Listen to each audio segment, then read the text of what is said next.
Bienvenue sur ma thérapie.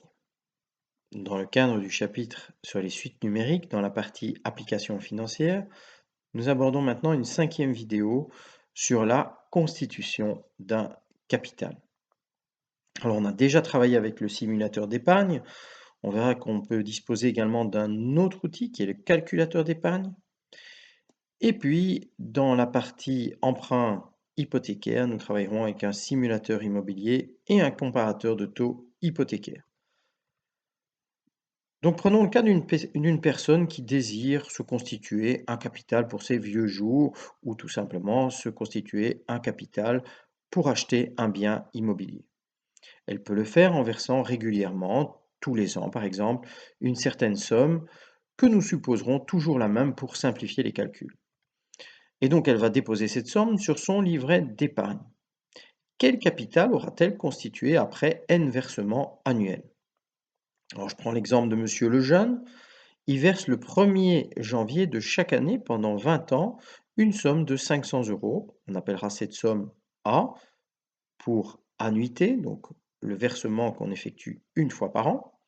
Le premier versement a lieu le 1er janvier 2019. Quel montant touchera-t-il le 1er janvier 2039 après avoir déposé ses 500 derniers euros sur son livret bancaire?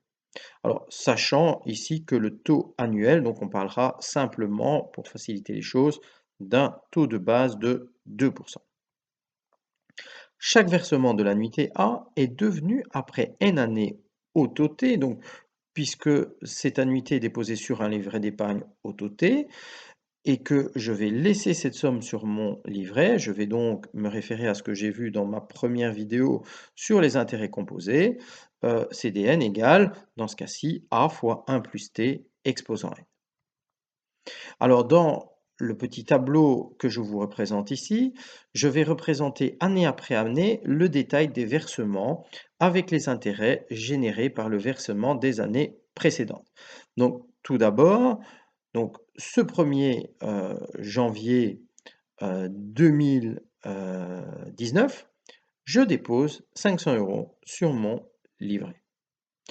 Un an plus tard, le 1er janvier 2020, ces 500 euros sont restés un an sur le livret, donc ils vont bénéficier de l'intérêt composé, et ils deviennent 500 fois 1 plus 2%.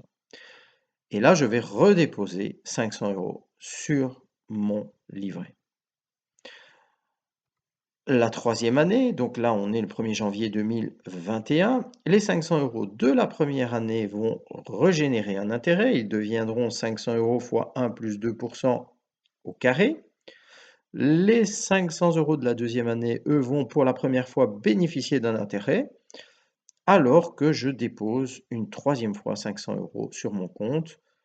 La quatrième année, il se passe le même phénomène. Ça fait déjà 3 ans que mes 500 euros sont sur mon compte, donc ils vont bénéficier d'un intérêt. Ce sera 500 fois 1 plus 2% au cube. Les 500 euros de la deuxième année, eux, vont bénéficier également d'un intérêt. Ce sera 500 fois 1 plus 2 euros carré, et ainsi de suite jusqu'à ce que je redépose mes 500 euros. À la 20e année, les 500 euros déposés au départ auront généré leur intérêt et ils seront devenus 500 fois 1 plus 2% exposant 19. Et puis ceux de l'année suivante, eux, seront restés un an de moins, donc c'est exposant 18, et ainsi de suite jusqu'à ce que je dépose. Donc ici, nous sommes le 1er janvier 2039, je dépose mes 500 derniers euros sur mon compte.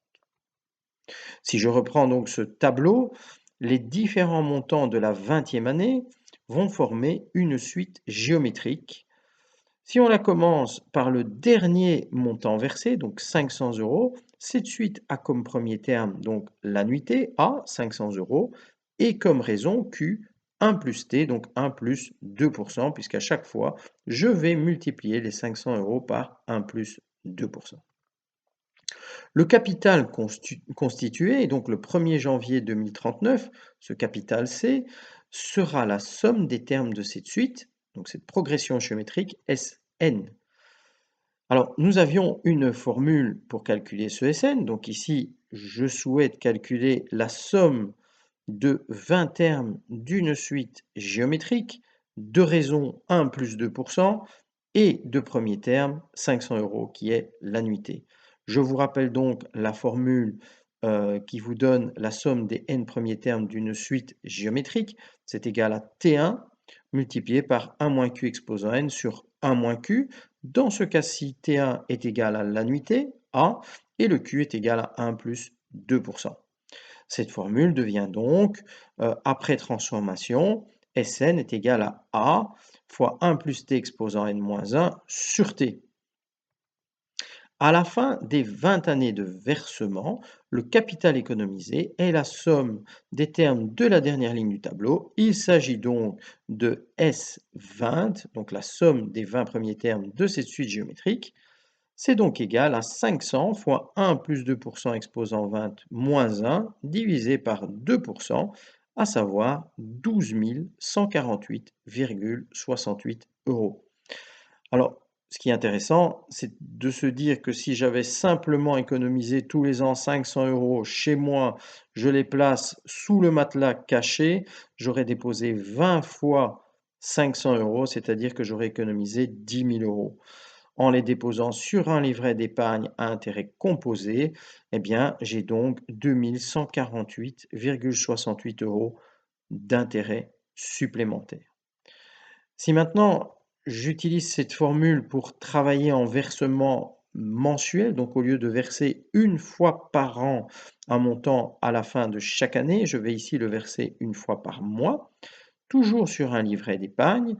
Ce versement, au lieu de l'appeler annuité, je vais l'appeler mensualité, je noterai M, et je vais constituer de la même manière une épargne qui sera un capital, qui sera la somme des n premiers termes d'une suite géométrique. Je vais donc reprendre la formule précédente pour cette constitution de capital et simplement l'adapter au versement par mensualité. Donc, dans ce cas-ci, au lieu de l'annuité, le premier terme de ma suite géométrique, c'est M. Le taux, puisque le taux est donné en annuel brut, je le divise par 12 pour travailler avec un taux mensuel. Et le N ici est le nombre de mensualités. Et donc, par exemple, si je travaille sur cette période de 20 ans, j'aurai 20 fois 12, j'aurai 240 mensualités. Euh, donc maintenant, je vais regarder un peu ce qui se passe si la durée des versements est inférieure à 1 an. Alors, dans ma formule, le taux utilisé est bien évidemment le taux de base TB. Donc ça, si vous constituez une épargne après 7 mois.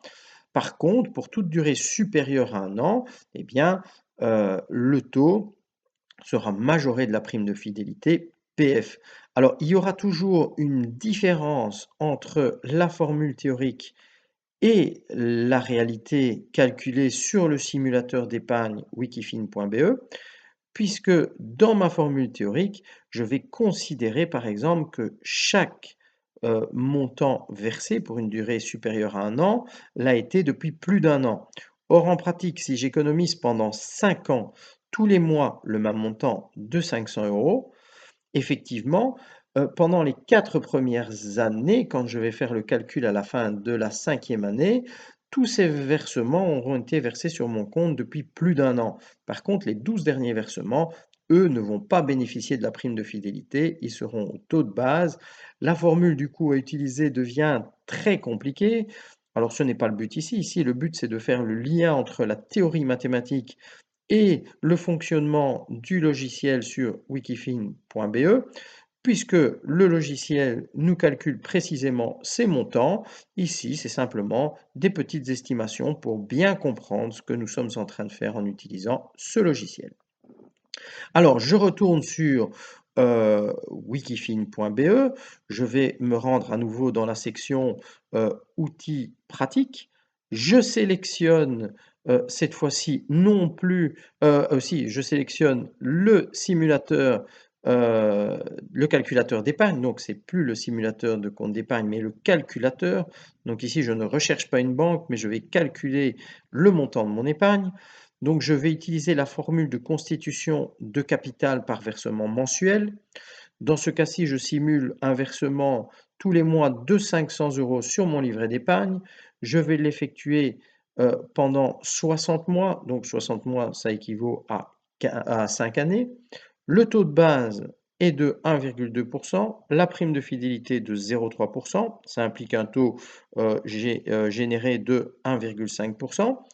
En utilisant ma formule, j'obtiens 500 fois, alors le 1,5%, je le divise par 12, j'ajoute 1, ça me fait 1,00125, exposant 60 moins 1, divisé par le 1,5% sur 12, donc 0,00125, et ça me fait une estimation théorique de 31 133,46 €. Attention, je sais pertinemment bien que les 12 derniers versements n'ont pas bénéficié de la prime de fidélité de 0,3%, mais puisque les taux actuels sont très très faibles, mon estimation théorique sera quand même relativement bonne, comme nous allons le voir par la suite.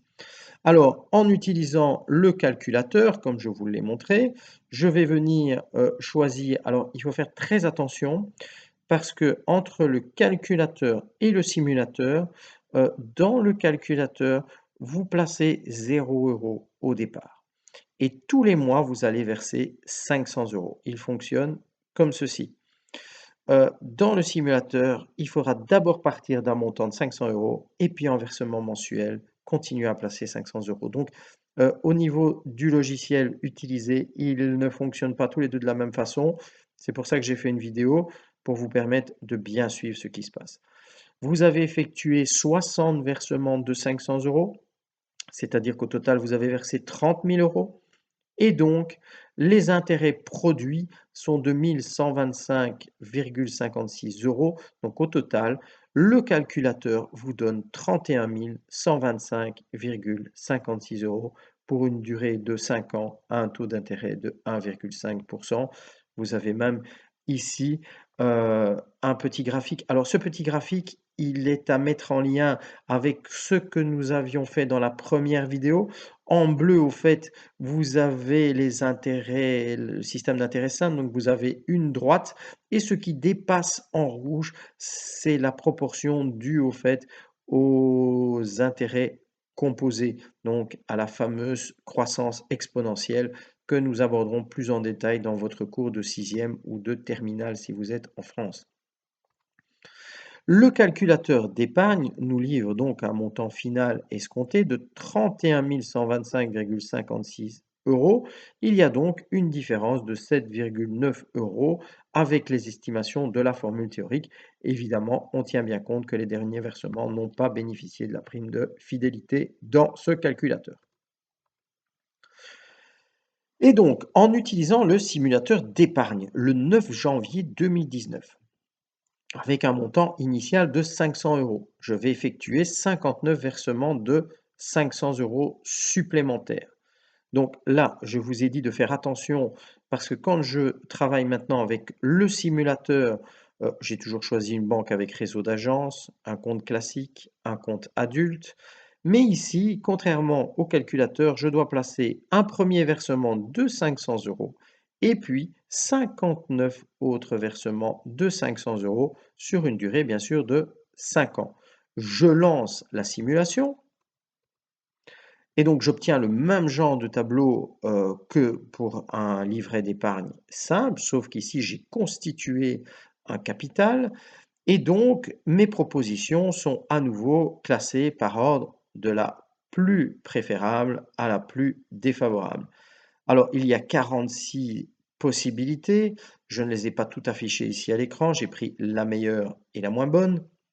Il faut savoir que vous avez déposé pendant 5 ans 30 000 € sans intérêt.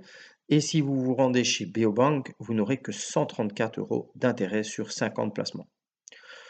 Si vous allez dans la meilleure banque, KBC, vous aurez quand même 31 258 €. Alors, ici, je vais aller dans la partie détail et je vais aller regarder la santé financière de ces banques.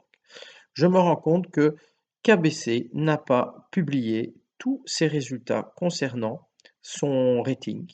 et que la Poste n'en a publié aucun. Donc je n'ai pas toutes les informations nécessaires sur les 2 premières banques pour m'assurer, de leur bonne santé financière. Donc finalement, je préfère opter avec un peu moins d'intérêt, mais quand je dis un peu moins d'intérêt, il y a une différence entre 124 et 258. Là, on a allez, 130 € d'écart. Pour 130 € sur 5 ans, je préfère ne prendre aucun risque et m'orienter vers la banque BNP Paribas Fortis, celle qui va me donner, la meilleure certitude de récupérer mon argent quand je vais en avoir besoin. Et donc, je viens de me constituer en faisant un effort de 500 € tous les mois et c'est très difficile, vous le verrez quand on débute, quand on commence à travailler, quand on a payé toutes ses factures, de pouvoir économiser seul 500 € par mois. En faisant cet effort pendant 5 ans, j'ai pu mettre de côté 31 124 € qui se trouvent dans un organisme financier sûr. Je vais donc pouvoir les utiliser quand je veux pour acheter un bien immobilier. C'est ce que je vais faire maintenant. Évidemment, acheter seul n'est pas simple. L'idéal, c'est d'avoir un compagnon ou une compagne qui va également de son côté apporter, un fonds propre et ensemble, vous aurez un fonds propre, suffisant que pour pouvoir prétendre à emprunter une somme d'argent dans l'objectif d'acquérir un bien immobilier. Voilà, je vous retrouve dans la prochaine vidéo où nous allons maintenant travailler sur cet emprunt hypothécaire. À très bientôt sur Ma Thérapie.